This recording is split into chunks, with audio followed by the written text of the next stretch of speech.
Oh, it says you're live. All right. Well, that was painful. Good Lord. Yeah, I guess our studio program was failing. I think it was failed last week, and we thought it was an anomaly. Sometimes these programs, they're updated and they change something, and so we don't see that. So I'm glad that you're on, and um, looking forward to speaking. So someone in the chat, let me confirm that you can see me visually. Not that that's really desirable, but let me know in the chat that we got a thumbs up. Well, I'd like to see. So good. Okay. Well, good. Well, how are you doing with the shutdown? Are you enjoying the show and how the government looks at it and all that stuff? It's um, it's sometimes challenging for me to have sympathy for the over bloated government. And the thing about it, even that sentiment is that, see, it's not over bloated by the one person that you may know, even if it's you, and and the one person who is the secretary and someone's doing something that directly serves people. All that's not usually what we're bothered by. And even then, what we may determine is essential, may not be the way government looks at what is essential. But I do want to set a standard by which it's essential, and that is you are essential. And don't let anybody in government. We heard this crap before, especially during during the pandemic, where they wanted you to consider that, oh, your government determined that your work, your care for your family, the things that you do in your life are non-essential. That's obscene. Don't let anyone tell you you're not essential, because I'll tell you this right now. You're essential to the people in your family. You're essential to your community, your neighbors, your friends, the people around you. Your love, your supply, and what you have to offer is absolutely essential to a good society and a lovely life. Government, by the permission of the people, not really going on by our permission these days from our central union government, is trying to convince you that there's aspects of what they do is essential. Let me give you an example of that. Of course, in New Hampshire, we have national parks. Again, America's not a nation. It's a confederation of states. It's a union of states or countries or nations. Okay, like Europe. We're like Europe, or Europe's like us. The reality is they have a union government that's corrupt. It's appointed by those states. You know that Italy's not Germany and the Netherlands is not, Poland. Okay. But that's the European Union. Well, we have an American Union, and we have a central government that, in my humble opinion, is part of the scourge of the earth. Why? Because our foreign policy harms people. Okay. And it's not a nice thing. Okay. If our government was promoting truly the land of the free and home of the brave, and when you hear that land of the free, I'm not saying land of free shit. I'm not saying that. We're talking about freedom. Okay. That's why I've seen that before. Free D-U-M-B, freedom. That's bad. But that's many times what Americans are looking at. Sad to say. But I just want to say some of the problem is, and maybe you can determine whether you're part of the problem is, but if you think the solution is Democrat and Republican, you may be part of the problem. Okay. It's not that. Because that's what they want you to believe. It's about, we're going to, we have to get those 7 Democrats to what? Reinstate the out of control bloated budget, that they're going to say, hey, we can borrow more money. That's our bad guys, those 7 people. And of course, on that Democrat side, they don't like the administration. So they're going to be saying, well, we're going to take a stand here because we don't like the budget. But whoever's in control, they love the budget, and whoever's not in control, they hate the budget. It's the same thing all the time. I like that one meme or whatever it was that says, we voted for the Democrats last time. Well, it's about time we voted for Republicans. And then, we voted for Republicans. Well, it's about time we voted for the Democrats. And then we vote for the Republicans and Democrats as we just move down the road. Same government, same stuff, same problem. So I'm not a big union guy. I'm for making America states again.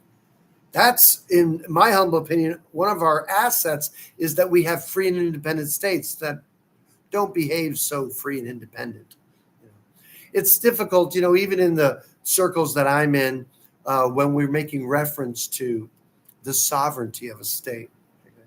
There's no state that's sovereign, okay?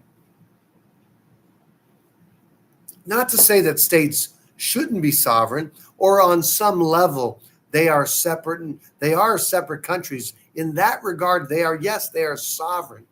But listen, if the state can't balance its budget unless the federal government gives them money, that's not sovereignty, okay? I want my freedom. Mommy, I don't want to go to bed at midnight. Well, if you're living in my house, you're going to go to bed at midnight. And you're going to get up, you're going to do your chores. But I don't want to do chores. I'm a free person. I'm a grown-up. I have my own life. Well, get the hell out of the house and go make your life and pay for it yourself. We know that. That's all what it's about. How many kids growing up were delighted they turned 18 and listen, some kids didn't even want to wait till they were 18. They're like, screw this. I don't want this heavy-handed tyranny. I'm moving out. Now, some people move out and they struggle. And some people, when they moved out, they're like, thank God I have a job. How many kids, because you could, at 16 said, screw this school indoctrination crap. I hate it here.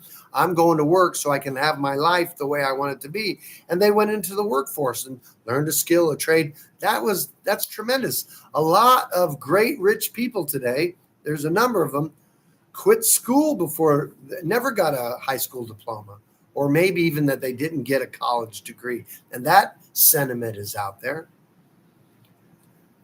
So, so even with our, budgets in New Hampshire, a major portion, if close to more, close to half of a budget, check out your own state. A state budget can't balance their budget without getting money from the federal government. By way of taxation, they're getting benefits. And if you don't think regulation and control comes with that money, you don't understand how money's handed out, of course. And then, and if it isn't by money that comes in, or maybe grants, as if grants are free money, because you don't have to pay it back like it's a debt, right? But they still tax it and compel people to pay in or whatever, so that somebody else can have free money. That's a thing. And if states can't balance their budget without the feds, well, then they're not really sovereign with respect to that. And so how much money does the federal government, seeing that they're lending money or they're giving tax dollars to every state of the union, some more than others? The liberal, the liberal states, they receive more federal dollars than the more conservative states on some level, because big cities like lots of services and they have lots of needy, dependent people. And so it's all about the productivity of some covering the lack of productivity from others. Now, when you're dealing with that, listen, that's a communist idea. From each, from each's ability to each of his need. Now, I'm paraphrasing, but that's the concept. Now, see, in a free will society, when somebody has supply, they get to choose if they want to give and bless. It isn't being taken from by government and giving to someone. That's not a gift. That's taken from some. And that doesn't allow that person to give. They don't get the blessing of giving when their government takes from them and then gives to someone else. It's backwards. That's why I look at things. It's not about Democrat and Republicans. And really, it's not even about conservative liberal, in my opinion. It's about statists, and both rich and poor can be statists. They like their government against those that would rather see their community care for people and have those charities. Money that comes from government is not charity. And I'm saying that government should not be in the charity business. Why? Because it receives its funds by taking it under pain of death. That's not charity, my friends. It doesn't produce the same results because God isn't in it. It's not a blessing. There's no blessing that comes for the recipient or the one that's being taken from. You know, and to the freedom community out there, you know, the word is, this is what I suggest or say, that, you know, if we don't do community better than the communists, what hope do we have? We have to love and support people better than you see out there, you know. And so that's part of the environment that we get to take a look at during this government shutdown. And really, I mean, you don't think government's running? Of course it's running. It runs in a certain level. People expect, you know, the government is determining what's essential, and most of the time they're essential. You know how you can shut the government or get the government started back up again and whatever? If the politicians would stop getting paid, that's the first thing, because they're not essential. We can shut down their unessential paychecks. Then you'll see the government will come back up as fast as possible because they're taking it on the chin. That's never going to happen. And here's another thing that happens, and just check it out. Listen, we've seen these shutdowns before. It doesn't mean anything. Oh my gosh, the government's suffering. Not really.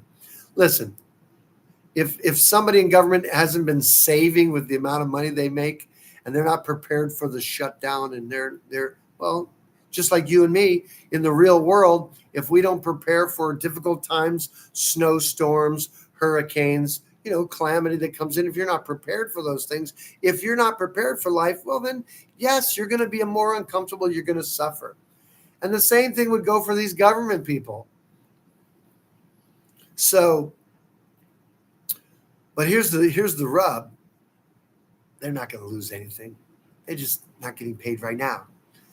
As soon as they all get back, all the requisition bills, whatever it is, they get all their back pay. That always happens. It never not happens. Okay? That's just the sad part about it. So they're not really suffering.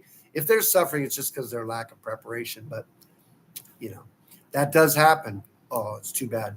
I remember one shutdown. I don't know if it was during the Clinton administration or whatever it was, but I remember it was the Grand Canyon. There's like 4 states that has the Grand Canyon in it. And the federal government says, like, well, we're not going to stay open. That might have been whatever it was. But those states make a lot of money by tourists coming to the Grand Canyon. You know what they did? Easy solution. The state kept it open. The state has employees, and they could hire, and they just kept the park open. Why the hell they ever gave it back to those folks in D.C. is just astonishing. They should have said, hey, look, you don't seem to manage your affairs very well, and certainly parks are not necessary. So we're just going to take it back. You know, it looks like you're having a hard time trying to make ends meet, but that's the way it goes.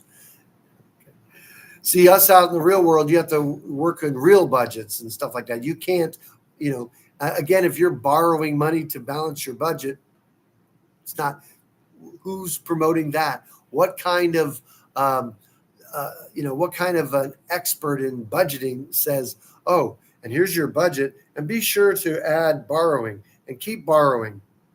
Like, that's the thing. Nobody that helps people financially would ever say to them to do what the federal government always does. And look, some of the things that are on the horizon is, you know, people talk about this too, is this, you know, why are they borrowing money when they can print it? Well, I mean, the value of the dollar is based on the debt. So if you're going to print more dollars, you are devaluing its buying power. This is what's already occurring. the price of everything, if we're struggling in the price of everything, if you and your spouse can't go out to dinner and it be anything less than $100,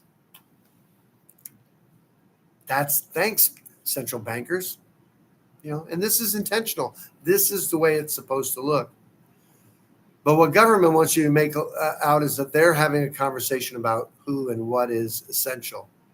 And maybe they're not so essential. They are playing that Doge thing out where they get to look at things and then they get to show you all of the funky ways that they're spending American money. That's funky, but that's not really going to balance the budget. There are things in the central government's budget that is obscene, like the trillions of dollars in the military industrial complex. One of the ways you can cut back on military spending, I got it, is have a foreign policy. Here's a novel idea. I just want to suggest this. So any politician listening to this, if we want to cut the budget, the military industrial complex budget, have a kinder, gentler, more friendly foreign policy. Hey, how about that? Walk in love towards people. Oh, they hate us for our freedom. That's just a crock of crap. Nobody hates us for our freedom. They hate us for our meddling in their governmental affairs, or that we're trying to control them, or we help corporations go into countries and take their natural resources, and we're okay with that. And then the central bankers go and take their resources while they borrow against their resources and all that, like they do everywhere. That's what's playing out. And see, this also during this time that they're doing this budget, what is it in the news that could be a distraction about what's really going on? And of course that, the assassination that happened, a month ago, what was on the plate that people were interested in when that occurred? And that would have been looking for the Epstein client list. Well, at one time it was on someone's desk. They said it was on their desk, and now it's a hoax, right? So we don't want to look at that. And we don't want to look at what governments were behind that and blackmailing people and all that. That's all coming out. You can see a lot of different podcasts that deal with that subject matter, because it isn't going to be the mainstream media that's purchased by foreign governments that have an interest in America and controlling people, controlling money, and all that stuff. Like someone had just seen in one of the podcasts, the world governments are interested in depopulation. Well, that means people got to die. That's sad, but that's their agenda. And so government, when the people were resisting and pushing back, all of a sudden the central government says, oh, they're really not liking this. We got to give them something. And just like all communists do, is that they take two steps forward and the people are saying, no, we don't want that. And they take one step back. No problem. We won't give you much of it. Just a smaller, kinder, gentler tyranny. Then they take two steps forward and they take one step back. And so they just like a tide comes in, they advance and people say, whoa, too much. And then they recede a little bit, but they don't recede all the way. They keep taking ground. And it doesn't matter whether you're going to have it be Democrat or Republican. The political conversation is one that covers up the only conversation, and that's about liberty and freedom, or the securing of your rights, which is like the Declaration of Independence says, the only purpose of a just government is to secure rights. So, and nothing else. So that's the idea, is that government isn't out securing rights. They're out benefiting their corporate lackeys. And of course, it's about money, their money and the money of their financiers, So that's what's playing out. And hopefully you're not drawn into that. Of course, this audience is one of the smartest audiences online, and you guys know these things about government, and so you're not in that space. So that's part of what's essential. I want you to understand you are the one that is essential, and what you do is essential, and your love and your engagement with your your neighborhood and community, that is essential. What's going on in DC is not that essential. I'm not suggesting that there's nothing there, but for the most part, it's not really a good thing. I think of a good word still that's relevant, even when this was spoken back in 1857, when Frederick Douglass says, "Let me give you a word on the philosophy of reform. The whole history of the progress of human liberty shows that all concessions yet made to her august claims have been born of earnest struggle. The conflict has been exciting, agitating, and all-absorbing, and for the time being put all other tumults to silence. It must do this, or it does nothing. If there's no struggle, there's no progress. Those who profess to favor freedom and yet depreciate agitation are men who want crops without plowing up the ground. They want rain without thunder and lightning. They want the ocean without the awful roar of its waters. This struggle may be a moral one, or it may be a physical one, or it may be both moral and physical, but it must be a struggle. Power concedes nothing without a demand. It never did, and it never will. Find out what people will submit to, and you'll have found the exact amount of injustice and wrong which will be imposed upon them. And these will continue until they're resisted with either words or blows, or with both. The limits of tyrants are prescribed by the endurance in those in whom they oppress." So how's your endurance level? That was Frederick Douglass. How's your endurance level? Are you willing to put up with more? Because when you read the founding fathers, they would have never been at this place. If you look at the grievances that are in the Declaration of Independence, you will see that we are far exceeding those grievances that they had. And they were pleading to their central government for relief, and their central government was saying no. And therefore, they drew that line and said, when in the course of human events it becomes necessary for one people to dissolve the political bands that have connected them to another, and assume among the powers of the earth the separate and equal station to which the laws of nature and of nature's God entitled them. So the idea is that people have a right to separate themselves, or they have a right of disassociation. There's no right of association. No one has a right to be with you. Nobody can compel you to be with them. Not you individually, not a collective state. Any state has the authority to vote itself out of the union. Take a look at what recently had when the UK or Great Britain had wanted to leave and left the European Union. They just voted. It may have taken time to do, but regardless, that's what occurred. And these states have that same authority to do the same thing. The problem is these states are on welfare. No state is going to vote itself out of the union as long as the individual people in the state are dependent upon the central government for their living, right? And even in the state's own affairs, if it cannot do what the people expect of it without receiving money from the central government, it's not going to secede from the union. It first has to be responsible for itself. You never saw in the Declaration of Independence the state saying, we don't want to be bothering you by anymore, but we still want these things, or we're going to make sure that we're going to leave. This is what I heard from the secession movement in California and Texas. They were actually in New Hampshire having a conversation about how much of the debt, when you leave the union, are you going to take with you? These are people that never read the Declaration of Independence. How much of the debt are you going to take with you? That's laughable. They just said, look, let me ask you this. Did the state say it was okay for the central government to borrow what they borrow? Is the legislature in California or in New Hampshire informing the states about their budget? But let me tell you something.